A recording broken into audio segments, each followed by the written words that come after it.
Hello, ഞാൻ P C Sasikumar. എല്ലാവർക്കും എൻ്റെ സിനിമ കമൻറ്റ് ചാനലിലേക്ക് സ്വാഗതം. മാനസിക രോഗങ്ങളും മാനസിക വൈകല്യങ്ങളും സിനിമയെ സംബന്ധിച്ചിടത്തോളം അതിൻ്റെ കഥയ്ക്കും കഥാപാത്ര രചനയിലും ഒരു അക്ഷയഖനിയാണ്. മനോരോഗത്തെയും മനോരോഗികളെയും ഒക്കെ ഇതിവൃത്തമാക്കിയെടുത്ത ഒരുപാട് സിനിമകൾ ലോകമെമ്പാടും ഇറങ്ങിയിട്ടുണ്ട്. എഴുത്തുകാരൻ്റെ ഭാവനയ്ക്കനുസരിച്ച് കഥാപാത്രത്തെ വികസിപ്പിക്കുമ്പോൾ പലപ്പോഴും അത് യാഥാർത്ഥ്യവുമായി പൊരുത്തപ്പെടാത്തതുമായിരിക്കും. തികച്ചും അശാസ്ത്രീയവും കൃത്യമല്ലാത്തതും തെറ്റിദ്ധാരണ ജനിപ്പിക്കുന്ന വിധത്തിലേക്കാണ് മനോരോഗികളെയും മാനസിക രോഗത്തെയൊക്കെ പലപ്പോഴും സിനിമ സമൂഹത്തിൻ്റെ മുന്നിൽ പ്രസന്റ് ചെയ്യുന്നത്.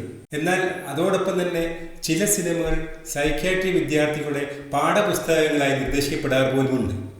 ഉദാഹരണത്തിന് ഹോളിവുഡിലെ ഓസ്കാർ അവാർഡ് നേടിയ ബ്യൂട്ടിഫുൾ മൈൻഡ് എന്ന സിനിമ ഗണിതശാസ്ത്രത്തിൽ നോബൽ സമ്മാനം നേടിയ ജോൺ നാഷിന്റെ ജീവിതത്തെ അടിസ്ഥാനമാക്കി നിർമ്മിച്ച സിനിമയാണ്.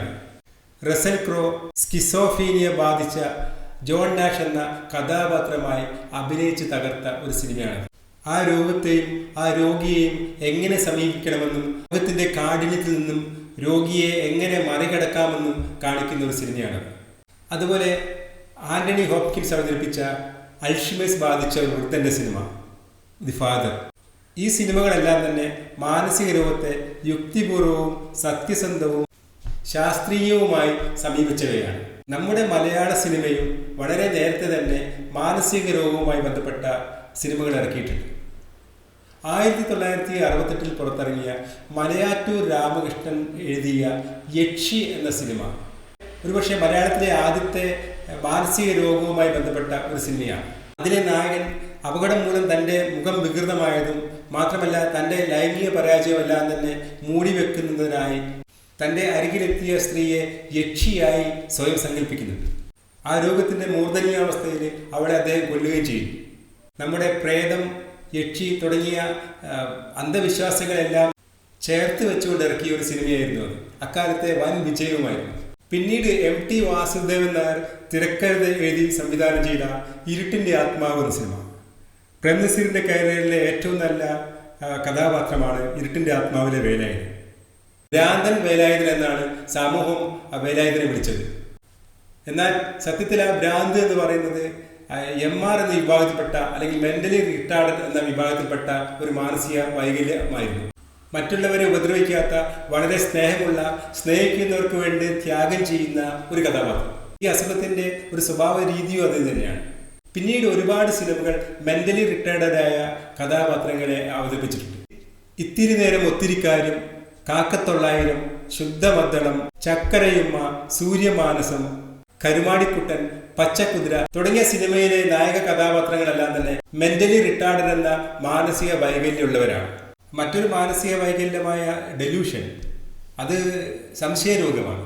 സംശയം എന്നത് അതിൻ്റെ എക്സ്ട്രീമായ അവസ്ഥയിൽ ഒരു മാനസിക രോഗമായി പരിണമിക്കുന്ന ഒരുപാട് സിനിമകൾ മലയാളത്തിൽ ഇറങ്ങിയിട്ടുണ്ട്.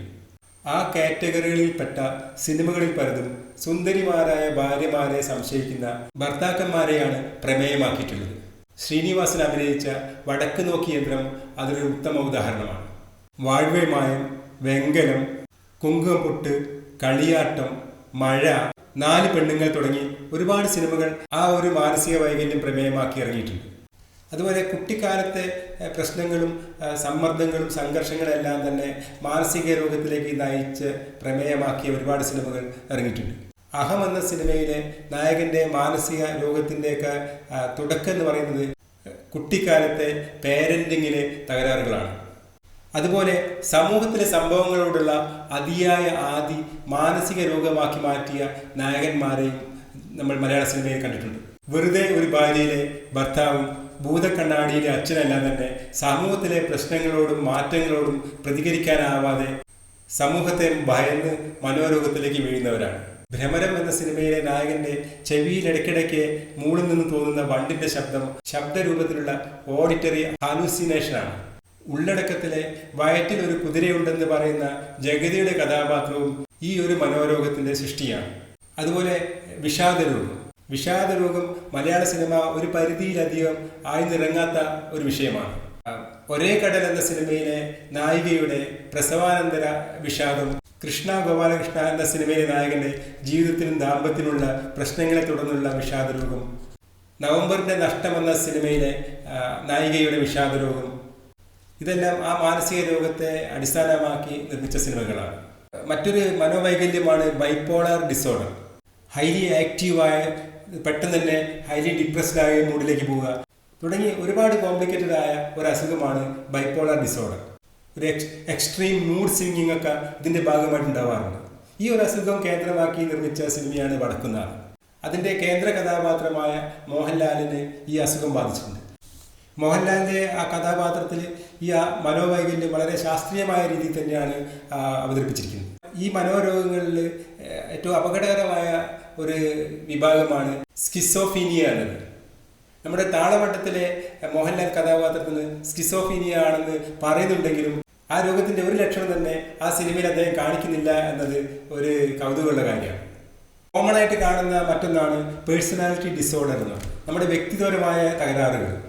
അങ്ങനെയുള്ള ഒരുപാട് കഥാപാത്രങ്ങൾ നമ്മുടെ സിനിമയിൽ വന്നിട്ടുണ്ട്. എൻ്റെ സൂര്യപുത്രിക്ക്, മഴയത്ത് മുമ്പ്, ഞങ്ങൾ സന്തുഷ്ടരാണ് തുടങ്ങിയ സിനിമകളിലൊക്കെ നായിക കഥാപാത്രങ്ങൾക്ക് ഒരു തരത്തിൽ അല്ലെങ്കിൽ മറ്റൊരു തരത്തിൽ പേഴ്സണാലിറ്റി ഡിസോർഡർ എന്ന മാനസിക വൈകല്യമുണ്ട്. അതുപോലെ മാനത്തെ വെള്ളിത്തേരിലെ വിനീതിനും സർഗത്തിലെ മനോജ് കെ ജയനും തന്നെ ഈ ഒരു അസുഖമുള്ളവരാണ്. ബന്ധങ്ങളിലെ പ്രശ്നങ്ങളും അതുപോലെ ശ്രദ്ധ കിട്ടാൻ വേണ്ടിയുള്ള ശ്രമങ്ങളൊക്കെ ഇതിന്റെ ഭാഗമായിട്ടുണ്ടാവുന്നതാണ്. ഇങ്ങനെ പേഴ്സണാലിറ്റി ഡിസോർഡർ വെച്ച് നോക്കുകയാണെങ്കിൽ ഒരുവിധ എല്ലാ വില്ലന്മാർക്കും ഏതെങ്കിലും തരത്തിലുള്ള ഒരു പേഴ്സണാലിറ്റി ഡിസോർഡർ ഉണ്ടായിരിക്കും.